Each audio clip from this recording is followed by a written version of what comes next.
వీక్షకులందరికీ నమస్కారం. 2025వ సంవత్సరంలో ఫిబ్రవరి మాసంలో ఏ విధమైనటువంటి గ్రహగతులు ఉండబోతూ ఉన్నాయి? ఎందుకంటే ఈ గ్రహ సంచారం అనేటువంటిది ఫిబ్రవరి దగ్గర నుండి చాలా కీలకంగా మారబోతూ ఉన్నది. ఉదాహరణకి కుజునికి ఉండేటువంటి వక్రగతి పూర్తయిపోతూ ఉండడం, గురునకు ఉండేటువంటి వక్రగతి పూర్తయిపోతూ ఉండడం, అలాగే గ్రహాల్లో ప్రత్యేకమైనటువంటి మార్పులు ఇవన్నీ వెరసి ద్వాదశ రాశుల పైన పూర్తిగా ప్రభావాన్ని చూపబోతూ ఉన్నాయి. ఉదాహరణకి ఈ మాసంలో ఉండేటువంటి గ్రహస్థితిని గమనిస్తే ఫిబ్రవరి నెల 4వ తారీఖు రాత్రి అంటే 5 వచ్చేస్తుంది. 5వ తారీఖుల గాయతూ గురుని యొక్క వక్రగతి పూర్తయిపోతుంది. ఇప్పటి వరకు వక్రించినటువంటి గురువు ఇక రుజుమార్గంలో ప్రయాణం చేస్తూ తన యొక్క సాధారణ ఫలితాలని ఇవ్వబోతూ ఉన్నారు. ఇక కుజుడు ఇప్పటి వరకు వక్రించి ఉన్నటువంటి కుజుడు ఈ 25వ తారీఖు తోటి ఫిబ్రవరి నెలలోనే తన యొక్క వక్రగతిని పూర్తి చేసుకుని తిరిగి మరలా తన యొక్క రుజు మార్గంలో ఆయన ప్రయాణించబోతూ ఉన్నారు. అలాగే రవి మకర రాశిలో సంచారం చేస్తారు 13వ తారీఖు వరకును. ఆ తదుపరి 13వ తారీఖు లగాయితూ కుంభరాశిలో రవి శని గ్రహాల యొక్క యుతి. ఇది కూడా చాలా ఇంపార్టెంట్. అంటే జ్యోతిష పరిభాషలో గురుశనుల యొక్క యుతి, శనికుజుల యొక్క సమసప్తక స్థితి, రవిశనుల సమసప్తక స్థితి, రవిశనుల యొక్క యుతి. ఎందుకంటే ఆ గ్రహం అస్తంగత్వం అయ్యేటువంటి విధానం ఇవంతా కూడా ఈ కొంత ప్రభావాన్ని చూపెడుతూ ఉంటుంది. ఇప్పటి వరకు రవిశనులు కలిసిందిలా సంవత్సర కాలం తర్వాత మరలా ఇప్పుడే రవిశనులు కలిసి ప్రయాణం చేయబోతూ ఉన్నారు. కాబట్టి శుక్రుడు రాహువు కలిసి మీనరాశి యందు ఉండబోతూ ఉన్నారు. ఇలా ఉన్నప్పుడు ఈ ఫిబ్రవరి మాసంలో ద్వాదశ రాశులకు ఏ విధమైన ఫలితాలు కలగబోతాయో మనం తెలుసుకుందాం. ముఖ్యంగా ఈ మాసం అంతా కూడా దేని మీద ఆధారపడింది అంటే గురుడిచ్చేటువంటి ఫలితాల మీదే ఆధారపడి ఉంటుంది. తప్పితే రవిశనుల యొక్క యుతి జరిగినప్పుడు అనగా 13వ తారీఖు దాటిన తర్వాత కూడా ఎక్కువ విషయాలు ప్రభావితం అవుతూ ఉంటాయి. కాబట్టి ఈ విషయాలను నిశ్చితంగా పరిశీలన చేద్దాం. అందులో భాగంగా ద్వాదశ రాశుల యొక్క ఫలితాలని మనం చూద్దాం. వృశ్చిక రాశి వారికి ఫిబ్రవరి నెల ఏ విధమైన ఫలితాన్ని ఇస్తోంది అనేటువంటి విషయాన్ని పరిశీలన చేస్తే వీళ్ళకి చాలా గొప్ప ఊరట. సప్తమంలో గురుడు ఉన్నారు, పూర్ణం ఫలితం గురుడు ఇవ్వాలి, కానీ గురుబలం తగ్గిపోయింది. గురుడు వక్రించినటువంటి తాలూకు ఫలితాలు గురువు వక్రగతిలో ఉన్నంత కాలము కూడా అంటే 2024 July, August, September, October, November, December ఈ జూలై దగ్గర నుండి ఉండేటువంటి నెలలన్నీ కూడా ఈ వృశ్చిక రాశి వారు పడ్డంత మానసిక క్షోభ ఇంకొకళ్ళు పడలేదు. సప్తమంలో ఉండి వక్రించి ఉన్న వాళ్ళకి కుటుంబాలు విచ్ఛిన్నమైపోయాయి, వైవాహిక జీవితాలు నాశనం అయిపోయాయి.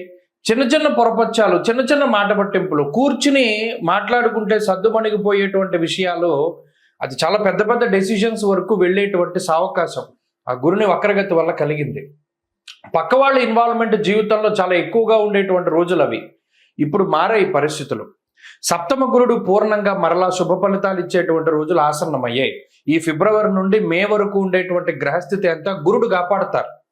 అయితే ఇక్కడ ఇంకో విషయం ఏంటంటే అష్టమ కుజుని యొక్క దోషం. అదేంటంటే ఎప్పుడు ఏదో ఒక స్థితి, అర్ధాష్టమ శను, అష్టమ కుజుడు, అర్ధాష్టమ రాహువు, ఇలా ఎవరో ఒకళ్ళు ఇలా ఇబ్బంది పెట్టినా కూడా గురుబలం ఉన్నంత వరకు ఏమీ చెడు జరగదు. ఆ గురుడు ఒక్కరు కాపాడతారు. అది ఎంత పెద్ద సముద్రం అయినా, ఎంత లోతున్నా మునిగిపోతూ ఉన్న వాడిని ఒక చిన్న ధర్మాకోల్ షీట్ కాపాడినట్టు గురుడు ఏదో ఒక చిన్న వెసులుబాటు మీకు కల్పిస్తారు, ఏదో ఒకటి అడ్డు వేసి కాపాడుతూ ఉంటారు. అందుకని గురుబలం అంత ఇంపార్టెంట్ వృశ్చిక రాశి వారికి. ఇప్పుడు అది వచ్చింది. దానివల్ల అష్టమ కుజుడున్నా, అర్ధాష్టమ రవి ఉన్నా, అర్ధాష్టమ శని ఉన్నా, ఏ ఉన్నా సరే మీరు బయటపడగలుగుతారు. ప్రధానంగా ఈ మాసంలో గురుడు, బుధుడు, శుక్రుడు, చంద్రుడు ఈ 4 గ్రహాల అనుకూలత 45 నుండి 50% శుభ ఫలితాలకి కారణమవుతూ ఉన్నది. తత్ఫలితంగా గత 6 నెలలుగా చూసుకున్నటువంటి విషయాలన్నీ కూడా చాలా ఎదుగుదల ఈ మాసంలో కనబడుతుంది. వృత్తి ఉద్యోగాలలో, కుటుంబ పరిస్థితుల్లో, ఆధ్యాత్మిక సాధనలో, రాజకీయ రంగంలో, సినిమా రంగంలో, రియల్ ఎస్టేట్ రంగంలో, ఏ రంగంలో చూసుకున్నా, సాఫ్ట్వేర్ మొదలుకొని న్యాయస్థాన వ్యవస్థ వరకు అన్నిట్లోనూ ఉండేటువంటి వృశ్చిక రాశి వారు పీకల వరకు కూరుకుపోయి ఉన్నటువంటి పరిస్థితులను సైతం మీరు అధిగమించగలుగుతారు. ఇది చాలా గొప్ప మాసం. ఫిబ్రవరి మంచి అవకాశాలను ఇస్తుంది. అందిపుచ్చుకోవడానికి సిద్ధంగా ఉండాలి. అయితే ఇక్కడ ఇంకొక విషయం, తన కోపమే తన శత్రువు అనే విషయాన్ని దృష్టిలో పెట్టుకోవాలి. మనకి మంచి చేసేవాళ్ళు ఎవరు? మంచి ఎప్పుడూ కటువుగా ఉంటుంది. మన కోసం నిలబడేటువంటి వారు మనల్ని మనం ఎక్కడ తప్పు చేసినా వాళ్ళు కనిపెడతారు, తిడతారు అనేటువంటి విషయాన్ని దృష్టిలో పెట్టుకోండి. తిట్టేవాళ్ళు అందరూ చెడ్డవాళ్ళు కాదు. ఎందుకంటే మీ కోపం తగ్గించుకుంటే ఈ నెలలో మీరు బాగుపడతారు. ప్రధానంగా అష్టమ కుజుడు స్థాన నాశనాన్ని కలగజేస్తారు. ఉన్న ప్రాంతాన్ని వదిలిపెట్టి వేరే ప్రాంతానికి వెళ్ళడం. అర్ధాష్టమ శని, అర్ధాష్టమ రవి కుటుంబపరమైనటువంటి ఇబ్బందుల్ని కలగజేస్తారు. అయినప్పటికీ ఈ గురుబలం ఉన్న కారణం చేత యుక్తాయుక్త విచక్షణ, అంటే ఎవరు మంచి ఎవరు చెడు అనేటువంటి జ్ఞానం మీకు వస్తుంది. ఎక్కడ బైక్ మాట్లాడకండి, మీలో మీరు మాట్లాడుకుంటూ మీలో మీరు చక్కగా ఆలోచన చేసుకుంటూ ముందుకెళ్ళడం ద్వారా ఈ మాసం చాలా గొప్పగా ఉంటుంది.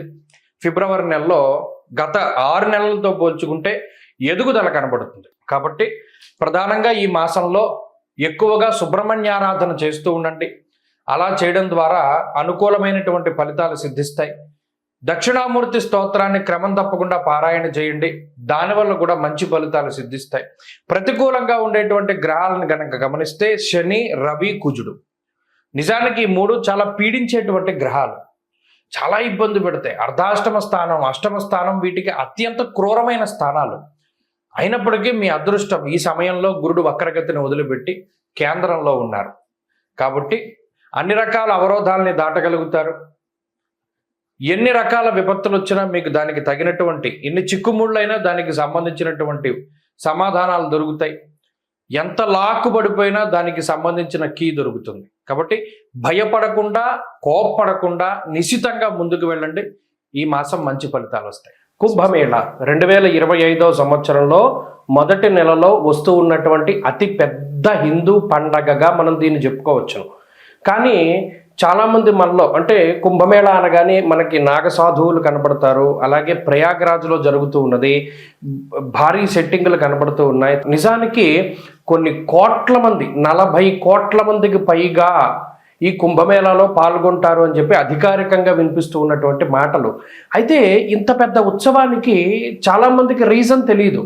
అంటే చాలామంది మనలో కుంభమేళానికి వెళ్తున్నాం, మేము స్నానం చేద్దాం అనుకుంటున్నాము, ప్రయాగలో స్నానం చేస్తాము, దాని తర్వాత గయ వెళ్తాము, దాని తర్వాత కాశీ వెళ్తాము, ఇవన్నీ చెప్తారు. నిజానికి అసలు మనం చేస్తూ ఉన్నటువంటి దానికి పారమార్థికం ఏమిటి, అంటే కుంభమేళ అంటే ఏమిటి, మనం అక్కడికి ఎందుకు వెళ్ళాలి, దానిలో ఎందుకు స్నానం చేయాలి. ముఖ్యంగా పేరు చూస్తే కుంభమేళ, ఇది హిందూ పదం. కుంభ అంటే మనం రాసుల్లో కూడా కుంభరాశి మనకి కనబడుతూ ఉంటుంది. ఒక పురుషుడు ఒక కుండని పట్టుకుని నుంచుని ఉంటాడు, అది కుంభరాశిగా ప్రతీతి. అలాగే మేళ అంటే కలయిక. నిజానికి కుంభమేళ అనే పేరు ఎక్కడి నుండి వచ్చిందంటే కుండలో ఉన్నటువంటి తేనె, అంటే దీన్ని ముఖ్యంగా అమృతం కింద చెప్తారు. దేవతలు, రాక్షసులు 12 సంవత్సరాల పాటు మందర పర్వతాన్ని ఆధారంగా చేసుకుని పరమేశ్వరుడైనటువంటి మహానుభావుడు శ్రీ మహావిష్ణువు ఆయన కూర్మావతారంలో కింద ఆ పర్వతం కింద ఉండగా వీళ్ళు కవ్వం కింద చేసుకుని ఈ దేవతలు, రాక్షసులందరూ కూడా అమృతం కోసం ఈ పర్వతాన్ని జిలుకుతారు. అదంతా కూడా మనకి తెలిసినటువంటి విషయమే. అయితే ఇలా 12 సంవత్సరాలు ఈ పర్వతాన్ని, అంటే ఆ క్షీరసాగరాన్ని మధించిన తర్వాత 12 సంవత్సరాల తర్వాత మనకి అమృతం వస్తుంది. ఈ వచ్చినటువంటి అమృతాన్ని ఎవరు తీసుకోవాలి అనేటువంటి ఈ తోపులాట్లో ఆ కుండలో ఉన్నటువంటి ఆ అమృతము 4 చినుకులు, అంటే చిన్న చిన్నవి 4 ప్రాంతాల్లో పడతాయి భారతదేశంలో. ఆ 4 ప్రాంతాలే ప్రయాగరాజ్, ఉజ్జయిని, అలాగే నాసిక్లో ఉన్నటువంటి త్రయంబకేశ్వర్, ఇక 4వది హరిద్వార్. మీరు ఎప్పుడైనా చూడండి కుంభమేళాలు జరిగినప్పుడు ఈ 4 ప్రాంతాల్లోనే జరుగుతాయి. దానికి కారణం ఇది. ఆ అమృతం, ఆ కుండ ఏదైతే మహానుభావుడైనటువంటి శ్రీ మహావిష్ణు స్వరూపంలో ఆయన ధన్వంతరి తీసుకొచ్చినటువంటి అమృత కలశం ఉన్నదో దానిలో నుంచి 4 బిందువులు పడ్డాయి భారతదేశంలో ఈ 4 ప్రాంతాల్లో. అందుకనే ఈ 4 ప్రాంతాల్లోనూ కుంభమేళా అనేటువంటిది నిర్వహిస్తారు. ఫస్ట్ ఆఫ్ ఆల్ ఈ పాయింట్ మనం గుర్తుపెట్టుకోవాలి. ఇక రెండవది, ఎప్పుడెప్పుడు జరుగుతాయండి కుంభమేళా అంటే, ప్రతి కుంభమేళా అంటే ఇందులో మనం ఒకటి గుర్తుపెట్టుకోవాలి, 12 సంవత్సరాలకి ఒకసారి కుంభమేళా జరుగుతుంది. అయితే ఇది ఎలా జరుగుతుంది, కాల నిర్ణయం 12 సంవత్సరాలు. ఇప్పుడు మనం గురుని బట్టే మనం పుష్కరాలు వస్తూ ఉన్నాయి. గురుని బట్టి ఎందుకు వస్తాయి పుష్కరాలు, అది కూడా మనం ఆలోచించాలి. మనం గుడ్డిగా వెళ్ళిపోకూడదు. ఓకే, గురుని బట్టి పుష్కరాలు వస్తాయి అంటే ఎందుకు వస్తాయి, ఇక్కడ దేవగురుడైనటువంటి బృహస్పతికి సంబంధించినటువంటి మానము ఒకటి ఉన్నది, అంటే కొలత. బారుహస్పత్య మానము అన్నాం. ఇప్పుడు మనం ఉన్నాము చాంద్రమానాన్ని అనుసరిస్తాం. సౌరమానం ఒకటి ఉంటుంది, బారుహస్పత్య మానం ఒకటి ఉంటుంది. ఇలా కాలానికి ఉండేటువంటి కొలమానాలు ఒక్కొక్క గ్రహాన్ని ఆధారంగా చేసుకుని ఒక్కొక్కటి ఉంటూ ఉంటాయి. ఇప్పుడు ఉత్తరాదిలో ఉండేటువంటి కొలమానం అంతా బారుహస్పత్యమానము, సౌరమానము అంటారు. ఈ సౌరమానం, బారుహస్పత్యమానాల ఆధారంగా సూర్యుడు, గురుడికి సంబంధించినటువంటి గ్రహ గమనాలను బట్టే ఈ కుంభమేళా వస్తూ ఉంటుంది. ఈ రవిగురుల యొక్క మార్పులు, ముఖ్యంగా రవిగురులు ఇద్దరూ కలిసి వృశ్చిక రాశిలో ఉన్నప్పుడు ఉజ్జయినిలో ఈ కుంభమేళా నిర్వహిస్తారు. అలా కాక రవి మకర రాశిలో సంచరిస్తూ గురుడు వృషభ రాశిలో సంచారం చేసినప్పుడు ప్రయాగలో కుంభమేళా నిర్వహిస్తారు. అలాగే రవి మేషరాశి యందు, గురుడు కుంభరాశిలో ఉండగా హరిద్వార్లో కుంభమేళా నిర్వహిస్తారు. అలాగే రవి గురులు ఇద్దరు కూడా సింహరాశిలో సంచారం చేస్తూ ఉన్నప్పుడు ఆ సమయంలో నాసిక్లో ఉన్నటువంటి త్రయంబకేశ్వర్లో మనకి కుంభమేళా నిర్వహిస్తారు. కాబట్టి ఎప్పుడు పడితే అప్పుడు రావు. ఇందులో 12 సంవత్సరాలకి ఒకసారి కుంభమేళా వస్తుంది. 12 కుంభమేళాలు పూర్తయితే దాన్ని ఒక మహాకుంభమేళా అన్నారు. అంటే ఈ లెక్కన మహాకుంభమేళా ఎప్పుడు వస్తుంది? 12లో 144 సంవత్సరాలకి ఒక్కసారి మాత్రమే మహాకుంభమేళా వస్తుంది. ఈ కుంభమేళా వచ్చింది అంటే ఈ 45 రోజుల పాటు సిద్ధులు, యోగులు, మునులు, ఋషులు, కంటికి కనబడనటువంటి శరీరాలతో తిరుగుతూ ఉండేటువంటి వారు, తేజస్వరూపులు, దేవతలు, యక్షులు, కిన్నెరలు, కింపురుషులు, గంధర్వులు ఎవరైతే ఉన్నారో వారందరూ కూడా ఈ కుంభమేళాలో స్నానం ఆచరిస్తారు. అందుకనే దానికి అంతటి ప్రాధాన్యత. మరి ఇంతమంది మహానుభావులు స్నానం చేస్తూ ఉంటే అందులో కూడా మనం ఆ సమయంలో స్నానం చేయడం ద్వారా ఈ శరీరాన్ని అంటిపెట్టుకున్నటువంటి పాపరాశి అంతా దగ్ధమైపోతుంది అన్నాడు. ఇంకా అంతకుమించి మానవ జన్మకి కావాల్సింది ఏముంది? ఆ స్నానం ద్వారా కుంభమేళాలో ఈ శరీరాన్ని భగవంతుడిచ్చినందుకు, ఈ శరీరంతోనే కాకుండా గత జన్మల్లో చేసినటువంటి సంచిత ఆగామి ప్రారబ్ధ కర్మలన్నింటినీ కూడా పోగొట్టుకోవడానికి ఇదొక అద్భుతమైనటువంటి అవకాశం. స్వస్తి.